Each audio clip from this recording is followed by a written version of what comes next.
ഈശോയ്ക്ക് എന്നും മഹത്വം ഉണ്ടായിരിക്കട്ടെ. നാളത്തെ പെന്തക്കോസ്തയ്ക്ക് ഒരുങ്ങാൻ നല്ലൊരു പുസ്തകമാണ് ഈ കാണുന്നത്. പരിശുദ്ധാത്മാവെ ഞാൻ അങ്ങയെ സ്നേഹിക്കുന്നു. ഇത് ആൻ്റണി തോമസ് ബ്രദർ എഴുതിയൊരു പുസ്തകമാണ്.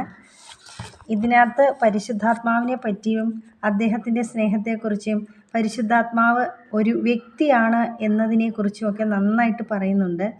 ഈ പുസ്തകം വായിക്കുമ്പോൾ നമുക്ക് പരിശുദ്ധാത്മാവ് നമ്മുടെ കൂടെ ഉള്ളതുപോലെ ഒരു അനുഭവം ഉണ്ടാവും. അദ്ദേഹത്തിൻ്റെ തന്നെ മറ്റൊരു പുസ്തകമാണ് പരിശുദ്ധാത്മാവ് അവൻ്റെ സാന്നിധ്യത്തിൻ്റെ യാഥാർത്ഥ്യം. അതും വളരെ നല്ല ഒരു പുസ്തകമാണ്. പരിശുദ്ധാത്മാവിനെക്കുറിച്ച് അറിയാനും പരിശുദ്ധാത്മാവ് നിറയാനും ഈ രണ്ട് പുസ്തകങ്ങളും എന്നെ വളരെയധികം സഹായിച്ചിട്ടുണ്ട്.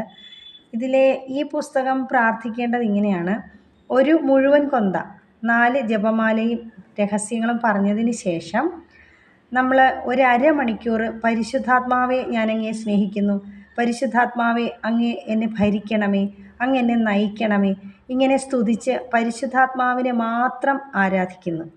ആ ഒരു രീതിയിൽ ഒരു 21 ദിവസം നമുക്കിങ്ങനെ ഒരു അരമണിക്കൂർ, ഒരു ദിവസം അരമണിക്കൂർ മതി നമുക്ക് ചെയ്യാമെങ്കിൽ വ്യക്തമായ പ്രകടമായ പരിശുദ്ധാത്മാവിൻ്റെ സ്നേഹം നമുക്ക് ലഭിക്കും.